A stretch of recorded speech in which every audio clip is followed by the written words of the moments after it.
Greetings and salutations, everyone. I hope everyone is still doing well, and welcome to today's second upload of the day. Before we jump into it, a couple quick links. As many of you know, I rely on Patreon, PayPal, channel membership, and the merch to help the channel to continue to grow and go. Links to Patreon, PayPal, and channel membership is in the description below. Merch displayed directly under the video. Also, Dogman Frightening Encounters, Volume 1 through 3, the audiobook versions. They were written and researched by Tom Lyons, narrated and produced by me, Jeff Nadolny. Those audiobooks are available on Audible, Amazon, and iTunes, links to which are also in the description as well. And finally, last but definitely not least, if you'd really like to support this channel to continue to grow and go, simply subscribe. It does not cost a cent. Click the like button. It takes half a second. If you don't want to miss out on any of the informative uploads I put out daily, click the bell icon. And folks, please leave a comment. Why? Well, all of these things really do help this channel to continue to grow and go. They definitely do matter, and they are appreciated. And with that, I have taken far too much of your time. Let's jump in to today's second half, shall we? Today's first subscriber New York submission. All right, Jeff, here goes. Some background about me. You can call me AJ. I am a female who loves everything outdoorsy. I've spent weeks at a time camping out, and at one point, even several months, living in the woods. I hunt, I fish, and I love being outside in generally, especially at night. Or at least I did until the day I swore off night fishing for good. I don't care if anyone believes me. I have nothing to prove, just a warning to those who care to listen. Now, I live in New York, and not the city, but in Westchester County. This happened not far from my home in Buchanan in 2017, sometime during the transition from summer into fall. Now, the place I went was a hidden little lake. Most don't even realize it's there. It's always been a bit creepy to me, so I went with a friend, Robbie. I had gotten him hooked on fishing, no pun intended, and he was eager to get to it. We had been out there for a while on this lake before I decided to take a little overgrown path to another spot. Here's where it gets messed up. Now Rob is behind me, following close behind, and we are carrying on a conversation. I'm complaining about my luck on the water, and I think I'm getting bites, but I'm unsure. Rob is responding with random mm-hmm. But he's being kind of rude in the placement and timing of his interjections. I thought that's weird. I tried to laugh it off. Turning around, I saw he was very close to me, like less than a foot from my face. At this point, it's dusk, and a little light is left, illuminating his hat, a baseball cap, but casting shadows onto his face to where I can't make out any features of his face. But it's him. I laughed at my dopey self suddenly feeling safer to have visual confirmation of familiarity. I felt safer till I felt his breath on my neck. Though it wasn't hot or warm, just sort of cool. And that's when it clicked. I heard footsteps behind me at the head of the trail. I turned around in panic. Now a different Robert, in different clothes, with lighter hairs, approaching me, calmly asking about my fishing luck. Now, I've spent my life as a sensitive and an empath. I have seen everything from ghosts, demons, shadow figures, angels. I have seen horrible violence, death, and real psychopathic things. Never, and I mean never, have I felt fear like I felt at that very moment. I yelled and went into immediate fight mode. I whipped my pole out in front of me and yelled every vulgarity, threat, and question I could in one blast. Who the blank are you? Where did you go? This isn't funny. How did you do that? Come any closer and I'll rip your blank and blank out. Now the tears are pouring out of my face. Made me pause a second. When I noticed them, I realized Rob looked very, very confused, terrified, and somewhat creeped out. And I realized I could only hear us, our breathing and our heartbeat. Everything else went silent. Somehow, Robert gets the bright idea to slowly approach with his hands out. Here, see? I touch him, felt his warmth, knew he was real, and then became absolutely terrified. One look and one word was all I needed. Move. All our fishing gear was where we left it, all around us, worth hundreds of dollars easily. We gotta go, leave it. I was trying to hurry his butt along. We broke through the entrance to the lake like psychopathic deer being chased by predators. We made it not 20 feet before I paused under the streetlight. It sounded like an owl. No, a man pretending to be an owl. A screaming fox? A man fox? A coyote? No, it sounded like a crazy person pretending to be a coyote. And it was coming from every direction, far away and right behind you the next moment. Rob heard this and was just as lost as I was. I looked into the space where they had placed the pipeline, and there was tall, red-looking plants, trees bordering the area, and I could have sworn I saw a huge, pointed-eared dog head leaning at a weird angle, like it were leaning against a tree, but not quite standing straight up. This head and upper shoulder and neck were so thick, it was huge. I literally froze for a second and tried to convince myself that I was not seeing things. We booked it back to the house after swiftly walking that one streetlight length so as not to get chased down just in case. It took a good several hours before I released my white-knuckle grip from my knife. My fingers were so stuck I could barely move them.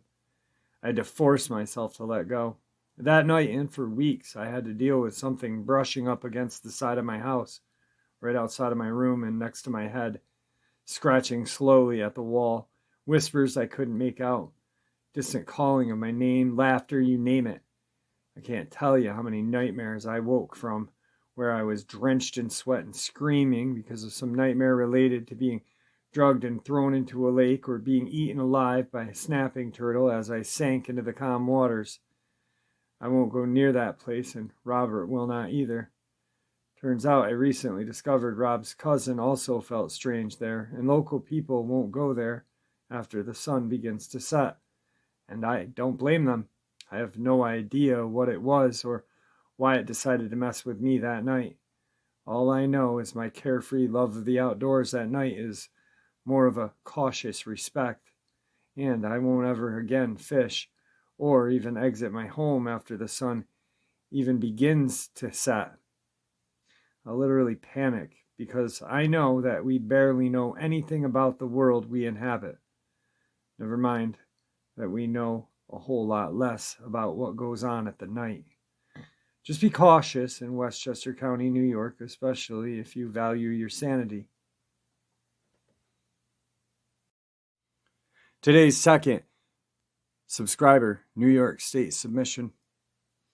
Hey Jeff, the encounter I'm going to tell you happened this August in upstate New York, August 2018, roughly 25 miles south of Albany.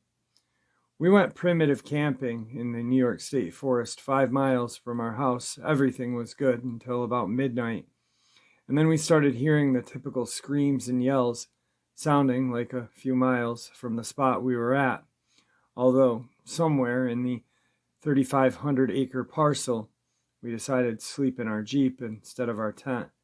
At around 3 in the morning, we decided to go down some motorized vehicle trails, which in itself are very rugged and very, very secluded. Eventually, we got to a sort of intersection with a fork, and I decided to shut the Jeep, as stupid as it sounds. I got out to smoke a cigarette. I did, however, have a powerful spotlight, so anytime I heard noises, I'd light the area up. After about 20 minutes of sitting there listening for anything, now mind you, there is no way a person, car, light, or anyone in the general would have known we were going to stop at some random spot on the trail to hide in advance and to prank us. Anyway, out of nowhere, all of a sudden, something big with a deeper octave than I could make yelled/screamed, almost howled at the end of the 5 to 8 second noise this thing made scared me half to death, where I could only think to start the Jeep, obviously, and hit on the horn several times while I got out of there. I don't know why or what, but I am certain it was not a coyote or an owl or a bobcat. This was deeper octaves than a 6-foot man could make. The yell was very deep, and it turned into a lighter scream sound at the end. This is my encounter. It's true 100%. I used to think it would be cool to see a Bigfoot or Dogman or whatnot, but I don't know now. I also don't go off-roading at night anymore. Thanks for sharing my story, Jeff. Today's third Dogman subscriber New York submission. This is probably the first subscriber submission I ever received. I had him on the channel on an interview probably 3 or 4 months after he and I talked, and when we talked he didn't want to interview, so he had me write everything down while we were on the phone and repeat it word for word to him, and this is what I wrote. This Dogman encounter takes place in the town of Russell, New York, St. Lawrence County. My subscriber, Robert, contacted me to tell me his story. Here it is. I was 14 years old in 2000 and was rollerblading all day with my buddy. Now, as night is approaching, we go to his house, and his father, not wanting any company for the night, sends me home. Well, I don't want to go home, so I rollerblade to another buddy's house. Well, long story short, his parents aren't in the mood for company either. So I leave and start rollerblading back home now. So I stop back at the first friend's and borrow his 10-speed bike, and with rollerblades on, start to pedal home on Cracker Box Road, the field area, and come to the Pines. I hear something running aside of me. I stop and I hear a snap, like a large branch got hit. As it stopped, this happened a couple more times before I finally got home. Now, throughout the years growing up, an old hermit lives off of Cracker Box Road in the woods in a kind of run-down hunting cabin, and always said that he's heard this eerie high-pitched screaming. Also, the coyotes used to the howl growing up. You don't hear them anymore at all. Something drove them out or killed them. Now, about 6 or 7 years ago, you guessed it, Cracker Box Road is a place called Silver Hill State Forest. It's a small pasture owned by the head of corrections, and he has 2 horses that run there.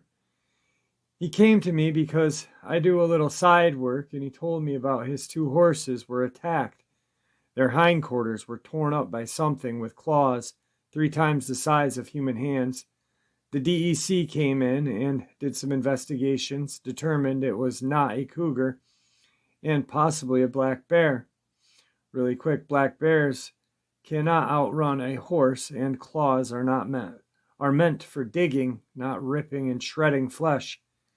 This is the final part of my story. There is a lake 8 miles away called Star Lake. Now, the gentleman who told me this story is the salt of the earth, God-fearing. He was fishing and kept hearing rocks getting tossed into the water. Then all of a sudden he hears a large splash, looks 30 feet down, and sees an 8-foot black, hairy humanoid creature. He gets in his car and drives home, leaving all of his fishing gear there. Oh yeah, a guy I also know has a picture of the Dogman's back. He has asked, "What's that?" and responded, "What do you think?" That's my stories, encounters, believe them or not, but I am a logger and I always get leery when I'm into the woods. I actually forgot about that. I've remembered him being a logger, and I remember him going down the road as he told me, but I forgot about the picture of the guy in his town that he was talking about. I'm going to have to contact Robert and see if we can get that picture, because I'd like to see that. And I know you guys would too. Huh. All right. I was going through the folder, getting ready to narrate the rest, and I was flipping through because my encounter was the next. I wrote it down, but I'm not going to share it today because you guys know it. I have 3 left, I thought, but I completely forgot that Robert guy did contact me, and I'm going to contact him back. I do have his phone number and email. This is the last time we had talked, actually. About a year ago, I was contacted by a logger in upstate New York, about 50 miles from the Canadian border, and he told me his encounters. He reached out to me again. Upstate New York is a hot spot. Right now, we are having an odd winter. It is cold, but not as cold as normal, and no snow. Just rain and lots of it. This is what this man and his family are going through. December 14th, I hung new thick curtains over my windows and sliding glass door to help keep the heat inside. The same night my house was getting rocks thrown at it. We don't have neighbors like right on top of each other, so I know that it was not human doing. During this attack, my dogs are staring and growling at the windows. A couple of days later, my friend was out hunting and comes across a 6-point buck about 30 feet in the tree. That was not the only deer found like that. Also, a coyote population has dramatically decreased, and coyotes have been found tore up.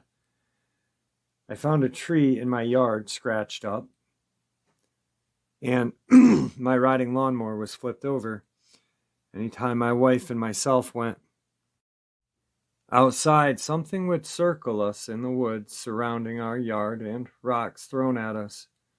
I saw a brownish-colored dogman, large, and stayed in the woods.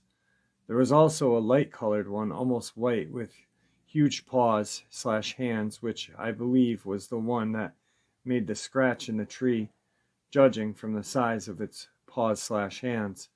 The next day, I got a message from my friend. This is what it said: "Get a gun and keep it loaded."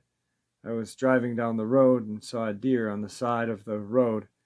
It was dying, so I stopped and walk over. The deer looked like its back was broken, so I was going to put it out of its misery and take out my knife. Before I could blink, something reached out of the dark and pulled that deer into the woods. I jumped up and ran to my truck and floored it all the way home. 3 nights ago, my wife went outside to get some old oil to help the fire burn better that I was working on, and was hit in the back with a rock and came running in. I ran to the window and could make out the silhouette of a huge dogman in the moonlight, and stared at this creature until my wife freaked out. The 21st, there was a rock thrown at my door, and it was pouring rain out, and the rock was completely dry. These creatures are real and real dangerous. Please, everyone, be careful. Actually, the 2 pictures that I'm going to use for this upload are going to be the one with the deer in the tree and the claw mark outside of his home. Today's 4th, New York subscriber submission. Hey Jeff, I'm a fellow New Yorker. In fact, I presently reside in Oneida, the place mentioned in a recent upload. I too have had cryptid encounters here locally. I'm sending along a drawing of a track I came across while deer hunting in 2017. I used to have a picture of it on my phone, but my phone got wiped clean of all my personal files while trying to upload music a year ago. Sorry for the quality, but it's the best I could do. Anyway, the same hunting season as this one, but in a different location, opening day on rifle. I was preparing my gear to head into the woods at about 4:45 in the morning. This was on Crumhorn Mountain, approximately 6 or 7 miles east of the city. As I neared the rear of my truck, I heard an enormous whoop sound coming from northwest. I estimated it to be within 300 yards of my position. 6 or 7 seconds later comes the second one, same distance, but off to the northeast this time. The sounds were as loud as an Oklahoma tornado siren. I went into the woods anyway, but that day turned out to be a bust. I have had very distinct feelings of being watched in the area, but never saw anything. Another area I hunt is south of the city, a few miles up in Franklin Mountain, which is where I came across the track. This was in days of what I now believe to be a Bigfoot communication on opening day. There had been a light dusting of snow the previous night, and it left an inch or so of light, fluffy snow on the ground. I was traversing a 2-track up the hill toward the back of this 300-acre property. I had come upon some fresh deer tracks headed the same direction. I was following those tracks when the track from the drawing appeared right next to the deer tracks. I couldn't determine where it originated from, but I saw where they were headed. They were bipedally and had a span of approximately 5 feet between tracks. The hair on my neck stood up immediately. I quickly took my glove off and laid it next to the track for size comparison and hightailed it out of there. My glove was 5.5 inches wide by 9.5 inches long. The track was roughly 1.5 inches to 2 inches longer than my glove. I did share the actual picture with Kerry from Bigfoot Odyssey, but I haven't contacted him to see if he still has it. My last encounter was around the same time I was driving on Crumhorn Mountain. I was on I-88 just leaving the city between exit 15 and 16. The railroad tracks pass under the highway at a roughly 15-degree angle, and the highway speed for 2 or 3 seconds. You can look down the tracks for a few hundred yards. While passing this area late afternoon, still light out, I happened to look down the tracks and saw a large, dark figure walking east on the tracks. Just so happened that at the same time, it turned at the waist and looked back toward me as I passed by. Now, I've looked numerous times since then as I pass by, quite often, and the figure I saw was approximately 200 yards down the tracks. But the size of the figure had to be enormous because it looked the same size a normal human would look if only 50 yards away. Today's final New York subscriber submission. Hey Jeff, I enjoy your reading much more than the over melodramatic Aussie accents on other sites. Here is my story for what it's worth. I too am originally from upstate New York, and until I got married and moved to Montana, I camped and hunted in the woodlands of Greenwood Lake on the New Jersey border to Blue Mountain Lake in the Adirondacks. One hunting season many years back, I loaded up my pickup and headed for the 300-odd mile drive up to Blue Mountain Lake area for the weekend of hunting and camping. It had snowed the day before, and when I got to the area called Canoe Portage, the light covered of snow, anywhere from 2 inches to ankle deep, was frozen and crunchy underfoot.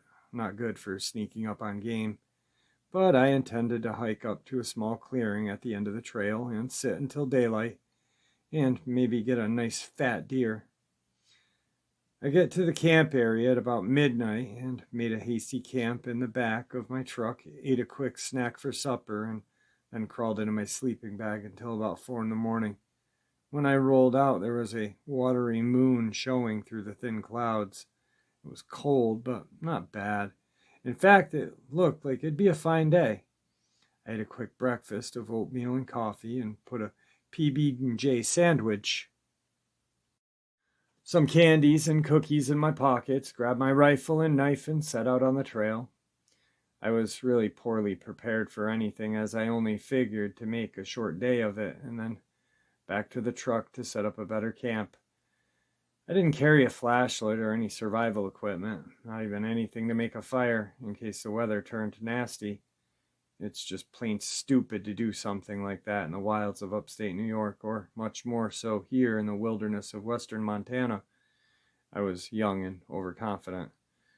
Now, on to my adventure. As I crunched along the trail, making no attempt to be quiet, the weak moonlight illuminated the trail, but the woods on either side were deep and dark. After about a mile, I began to be aware of what sounded like footsteps echoing off my own. I brushed it off as an imagination, but it sounded more real by the minute. Finally, I decided to try an old Indian trick. I walked on confidently, and then I stopped suddenly in mid-step. Sure enough, whatever it was, went another step or two before being stopped. That made my hair stand up to bristle. I went on for another couple of 100 yards or so, and then I tried the trick again. I guess it wasn't too smart because it made a couple more steps. Now I'm getting the chills. A few yards ahead, the trail made a turn to the right, then crossed a small stream that was running down from the hill on my right. It sounded like the footsteps had moved ahead and crossed the trail ahead of me. When I got there, there were large footprints of a heavy creature pressed deeply into the soft soil and snow. Having grown up in a rural environment, I was good at reading tracks, but these were not like anything I had ever seen. They were oval and cloven-hooved. What's more, they were made by something walking on two legs. The stride between the prints were 4 to 5 feet.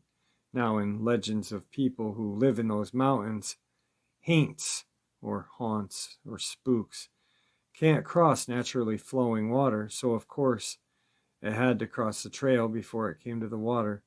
Years later, I came across stories, mainly from England, that told of devils roaming the countryside on snowy nights, leaving trails with cloven-hooved tracks, that went for miles, even up and down, over rooftops. Obviously, my visitor was not a Dogman or a Sasquatch, but something else, out of the vast unknown cryptid array. I'm glad it chose not to show itself. So, as I'm reading that, I am completely thinking about something. And after I stopped or finished, I checked and I simply said, "Hey Google, how far is Blue Mountain Lake to Brant Lake or Horicon?" And it's 57 minutes north. So where this guy was is 57 minutes north of where Tom Messick was. And some sort of cryptid with cloven hooves, or we'll just call it hooves, was stalking this guy, this hunter out there. I'm wondering if that's what got Tom Messick, not a Bigfoot or a Sasquatch, but something far more creepier, sinister. The only reason why I say is because it's unknown. I mean, goat man, who knows? All I know is it's weird. Literally, wow, holy cow! It's crazy, you know. Like I know you guys get that too when you're hearing something and your brain puts something together and you're like, whoa, could that be it? Because this thing was like walking for miles and then hitting rooftops and this and that and this and that. I mean, if some sort of creature like that was out there, I mean, what kind of protection would an elderly, partially blind deaf man have? And when I went up to Horicon this year on his day of the disappearance, I was creeped out, especially on that trail road into the woods. Anyway, I'm just mumbling now. I hope you guys enjoyed tonight's upload as much as I enjoyed sharing it with you. I want to thank everybody for all of your support and kindness. With that, please be kind to each other, and may the Great Spirit watch over us all, and may He guide us down that path that we call life. And oh yeah, until tomorrow, not tomorrow. Until later on tonight, my friends. Psych! My studio was 92 degrees because I had the door shut for 3 hours and I was getting tired. I opened the door, cracked the window, and now I'm back. And guess what? I'm going to briefly share my encounter. Those of you who have heard it can stop the video. Those of you who have not can continue. Or if you've heard it and you want to listen to it again, go ahead. I hope you enjoy it. But, so, 1994, myself, my friend Martin, my friend Gabe, who is driving a light blue Caprice Classic, 2 girls, Rachel and Lindsay. We are traveling south on Route 9 out of our town of Moreau. We live in between Lake George and Saratoga, New York, the foothills of the Adirondacks. As we were going down Route 9, there's these new cul-de-sacs with these new homes being built, and Lindsay lives in a cul-de-sac above the cul-de-sac that we pull in on. Now we're going down Route 9 south. We pull into the right, and we go all the way into the cul-de-sac. Gabe's driving. We pull to almost, more than 3/4 of the way to the end. And Gabe backs up, and we park. Behind us is a little island of woods and Route 9, the road we just came from. In front of us is 4 to 5 skeletal homes in orange street light. It's really a garbage light. And I'll never forget this day. The details are just so friggin' vivid in my head. In front of us are these homes that are skeletons. Like, they're not built yet. They're just frames. And this funky orange glowing streetlight. And woods. Beyond the woods is a mountain, the Hudson River. On that mountain, though, is an old prison that is no longer working. Then the Hudson River. Then more woods. Just a vast amount of woods in front of us from where we're standing. We're out of the car. Gabe's got the car turned off. He's in the car controlling the music. We're listening to Biohazard's new album. And for those of you who do not know who Biohazard is, it was a New York City hardcore band. We're all sober. We're not drinking. We're not smoking weed. We're not doing anything. We're probably smoking ciggies. And probably 20 minutes, 15 to 20 minutes of us being there. It's, we got the music cranked. We can't hear crap. We hear this god-awful shriek. And I say shriek, but don't think shriek of like a high-pitched person. Think of like a demon coming from hell that has just erupted out of the ground. That's what it sounded like. We could see these eye shines coming from the left of us through the woods. The girls see it. They're like vampire. Me and Martin's on the left-hand side of the car. I'm on the right hand. These eyes get in front of us, and it kind of does this lower shriek. And wow. So they're lower, 4 to 5 to 7 feet in height, coming off the left-hand side. We hear the shriek.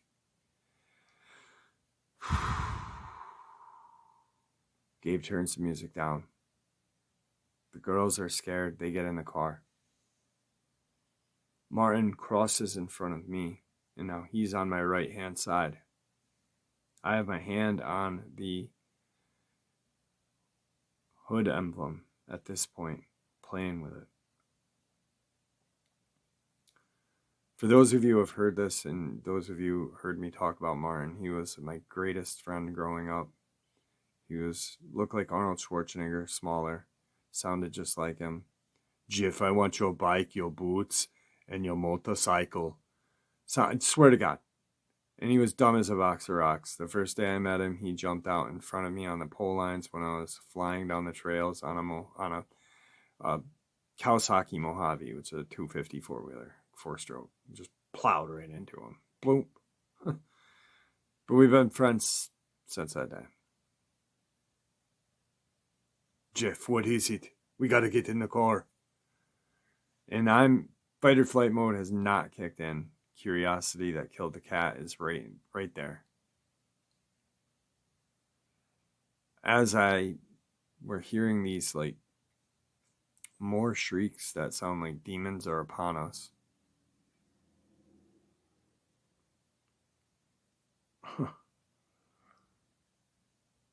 I look to the left and I see these couple of creatures going to the left of us toward the light in one of the houses. Martin is opened the passenger side door of the car now. Get in the car, get in the car. And I do. Gabe pulls out of our spot and we stop at the stoplight, or stop sign, excuse me. There's no traffic coming. It's well after midnight, but better safe than sorry. There was a stone quarry in front of that road where we're coming out of. Usually police park there, just to keep an eye on everything.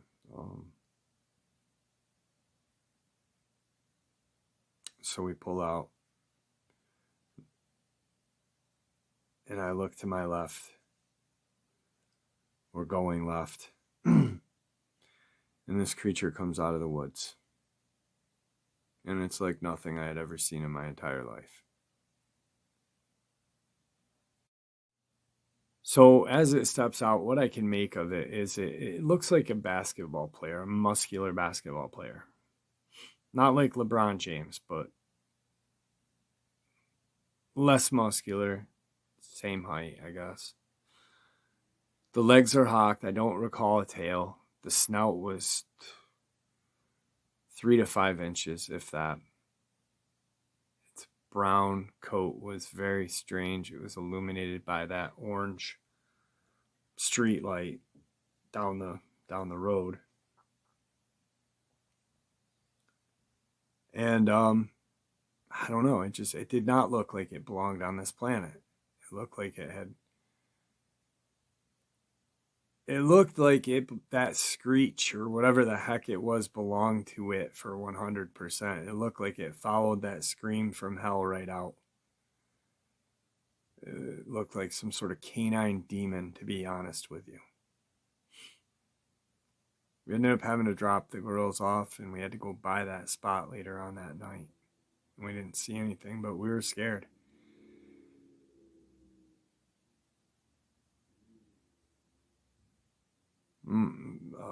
Martin and I go back the next day.